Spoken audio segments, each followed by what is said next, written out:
Hello Scorpio. Scorpio ने वृश्चिक राशि में सूरज को +, विचारों से। तो आज हम स्कॉर्पियो ने वृश्चिक राशि के लिए सिंगल्स की जनरल लव रीडिंग करेंगे। जो सिंगल है, विडो या विडोवर या डाइवोर्सी रहे हैं, रीजन चाहे कोई भी रहा, लेकिन अपने आप को सिंगल मानते हैं या अभी तक शादी नहीं की है, अनमैरिड कुंवारे हैं, तो ये रीडिंग उनके लिए है। और ये हम लेते हैं, आज है हम 9 से 16 तक ले लेते हैं। तो ये रीडिंग रहेगी 9 से लेकर 16 तक के लिए, 16 जुलाई 2025 तक के लिए। और इसमें सबसे पहले हम आपकी रिसेंट एनर्जी देखेंगे, फिर देखेंगे कोई नया पर्सन इन दिनों आपकी लाइफ में आ रहा है तो नए पर्सन की एनर्जी क्या रहेगी, और किसी पास्ट पर्सन से आप डील कर रहे थे, अटैचमेंट या जुड़ा हुआ महसूस कर रहे थे, तो पास्ट पर्सन की वापस आने की एनर्जी क्या है, और हम गाइडेंस देखेंगे।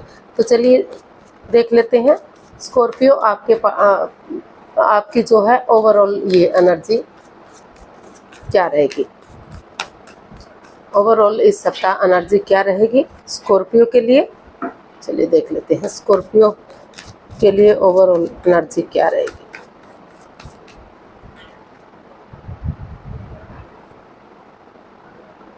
Eight of wands, king of swords and 7 of swords. तो स्कॉर्पियो आप की जो एनर्जी है वो बता रही है कि किसी पास्ट को लेकर आपको अंदेशा हो रहा था कि कोई हेरा फेरी, धोखाधड़ी, कोई चीटिंग, कोई चालबाजी आपके साथ हो रही है।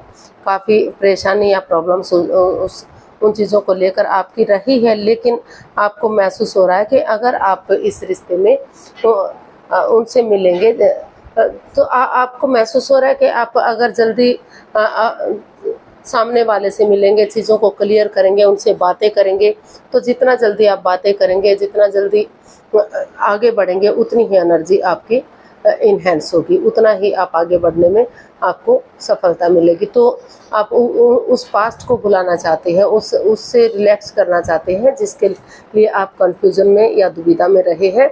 आपको बार बार रहा है कि कोई चीटिंग, हेरा फेरी, धोखाधड़ी आपकी भावनाओं के साथ खेला जा रहा है। तो पास्ट को लेकर जिस दुविधा में, जिस परेशानी, जिस प्रॉब्लम में रहे हैं, तो वहाँ क्लियरिटी अपने आप में उन चीज़ों को क्लियर करने के बारे में आप सोच रहे हैं कि किस तरह से उन चीज़ों को क्लियर किया जाए, क्लैरिटी आए कि बात की जाए और इस कन्फ्यूज़न से, इस दुविधा से बाहर निकला जाए। और जितना जल्दी आप किसी से बात करेंगे, जितना जल्दी आप आगे बढ़ेंगे, चाहे उसके लिए आपको विजिट करना पड़ जाए, चाहे किसी के पास जाना पड़े, लेकिन उतना ही जो है आपको कामयाबी मिलेगी, उतना ही आपकी एनर्जी इनहेंस होगी, आपकी एनर्जी फास्ट होगी और आगे बढ़ने में आपको सफलता मिलेगी, कामयाबी मिलेगी। तो इन चीज़ों पर अभी आपकी एनर्जी लगी हुई है, आप चीज़ों को सही करने में, पास्ट को भुलाने में, नई एनर्जी के साथ आगे बढ़ने में, वहाँ सफलता हासिल करने में, इन चीज़ों में आपका जो है ध्यान लगा हुआ है। और आप ओपन अप होना चाहते हैं, आगे बढ़ने की कोशिश कर रहे हैं कि पुरानी चीज़ों को बुलाते हुए आप आगे बढ़ सके, लाइफ में नई एनर्जी को कनेक्ट कर सके, नए लोगों से मिल सके। तो इस तरह की एनर्जी आपकी बता रही है।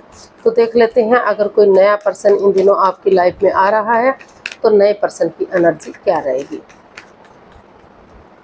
नए पर्सन की एनर्जी क्या हो सकती है। 5 of pentacles, page of wands and strength. तो नए पर्सन की आपकी एनर्जी बता रही है कि हो सकता है कि पास्ट में किसी बंदे या बंदी के साथ आपका रिश्ता रहा हो, अटैचमेंट रही हो, या फिर लव रिलेशन में रहे हो, या फिर शादी विवाह रहा है, वो टूट गया है, ब्रेकअप हो गया है, या कुछ ऐसी मिसहैपनिंग हुई है, तो मतलब कुछ ना, या फिर दोनों के बीच में मन मुटाव रहा है। तो उस एनर्जी से आप बाहर निकलते हुए एक नई एनर्जी के साथ आगे बढ़ना चाहते हैं, एक नई ताजगी, नए जोश के साथ। वो एनर्जी या तो आप एज में छोटे हो सकते हैं या सामने वाला एज में छोटा हो सकता है। तो उस मन मुटाव से, उस परेशानी से, उस दुविधा से आप बाहर निकलना चाहते हैं और एक नई ताजगी, एक नए जोश के साथ। हो सकता है कि उसी बंदे के साथ आप जिससे आपका मन मुटाव चला हुआ था, जिसके साथ आप ये परेशानी फेस कर रहे थे, तो हो सकता है कि वहीं आपको महसूस हो रहा है कि अगर आप अपनी एनर्जी डालेंगे, एफर्ट लगाएंगे, स्ट्रेंथ लगाएंगे आप, तो धीरे धीरे करके और नए सिरे से पुरानी बातों को भुलाते हुए नई एनर्जी, नए जोश, नई ताजगी के साथ आगे बढ़ेंगे, तो फिर से इस मन मुटाव को काफ़ी हद तक चीज़ किया जा सकता है। अगर एक दूसरे पर बिलीव करेंगे, भरोसा करेंगे, तो आगे बढ़ाया जा सकता है। तो वो एनर्जी हो सकता है कि आप उनसे शादी विवाह ना करना चाहते हो, या वो आपसे ना करना चाहते हो और आप एक दूसरे के साथ रहे हो। तो इस तरह की जो है न्यू पर्सन की एनर्जी आपकी बता रही है। या फ्रेंड या दोस्त के रूप में रहे हो, तो वहाँ किसी ने शादी के लिए प्रपोज किया या बातें करने की कोशिश की, तो दोनों के बीच में मनमुटाव सा आ गया। तो अभी आपको लग रहा है कि नई ताजगी, नए जोश के साथ उनके साथ चैटिंग करेंगे, उनके साथ बातें करेंगे, डेट्स पर जाएंगे, एक दूसरे के साथ टाइम स्पेंड करेंगे, खाना पीना करना, ये सब होगा। तो शुरू से शुरू करेंगे इन चीज़ों को, तो चीज़ों को आगे बढ़ाया जा सकता है, नई एनर्जी के रूप में एक्सेप्ट किया जा सकता है। तो वहाँ आप पूरी अपना स्ट्रेंथ के साथ, ताकत के साथ उन चीज़ों को ओपन अप करने में लगे हुए हैं। उनसे आप चाहते हैं कि रिलेशन बन जाए और आगे जाकर शादी विवाह भी हो सके, तो अभी आप उनसे रिलेशन बनाना चाहते हैं, एक नई दोस्ती, एक नए प्यार के रूप में उसे एक्सेप्ट करना चाहते हैं कि जो अनबन हो गई है, जो अड़चनें आ रही हैं, उनको ख़त्म करें और एक नए दोस्त की तरह, एक नए प्यार की तरह उसे आगे बढ़ाएं। ये भी हो सकता है, और ये भी हो सकता है कि उन पुरानी चीज़ों को ख़त्म करते हुए आप आगे बढ़े और चीज़ों को सही कर दें। इसने ले जाना इसका कि तो चीज़ों को सही कर दें और एक नए रिश्ते के साथ, नई अपॉर्चुनिटी के साथ आप आगे बढ़ें। तो ये भी हो सकता है। तो इस तरह की एनर्जी आपकी नए पर्सन के रूप में बनी हुई दिखाई दे रही है। अब देख लेते हैं, अगर कोई पास्ट पर्सन आपकी लाइफ में वापस आ रहा है, तो पास्ट पर्सन की एनर्जी क्या रहेगी, पास्ट पर्सन की आपकी एनर्जी क्या रह सकती है। 10 of wands, 9 of cups and 8 of swords. तो पास्ट पर्सन की एनर्जी बता रही है कि जिसके साथ आपका मन मुटाव चला हुआ था, ये लग रहा था कि चीज़ें आगे नहीं बढ़ रही हैं, सब कुछ ख़त्म सा हो गया, स्वॉर्ड्स रूपी दीवार में आप घिरे हुए हैं।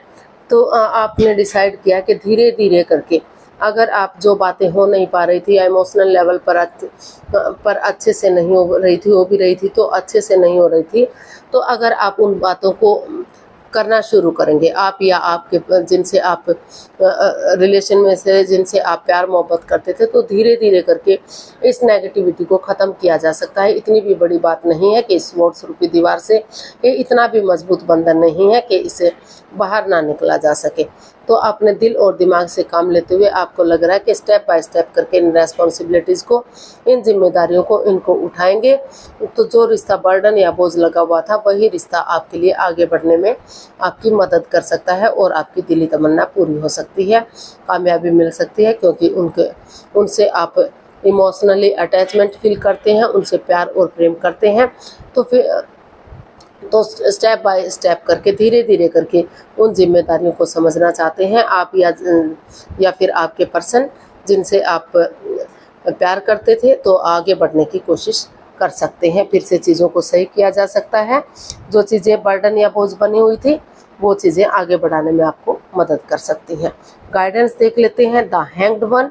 तो अभी जो है आपकी एनर्जी बता रही है कि अभी आप थोड़ा सा हैंग है, रुके हुए से महसूस कर रहे हैं, थमा हुआ सा महसूस कर रहे हैं, क्योंकि आपको लग रहा है कि कोई चीटिंग, हेरा फेरी, धोखाधड़ी आपके साथ हुआ है। तो आप अपने आप को यूनिवर्स को सरेंडर करना चाहते हैं, ताकि धीरे धीरे करके समय के साथ, वक्त के साथ सब कुछ चीज़ ठीक हो जाए, ओपन अप हो जाए और आप आगे बढ़ सकें और ग्रोथ, सक्सेस, प्रॉस्पेरिटी की तरफ बढ़ सकें। आपको महसूस हो रहा है कि अगर आप नज़ारा, यूनिवर्स जी आपको गाइडेंस देना चाह रहे हैं कि अगर आप नज़ारा चेंज नहीं करना चाहते, तो नज़रिया चेंज कीजिए, सामने वाले के नज़रिए से चीज़ों को देखिए।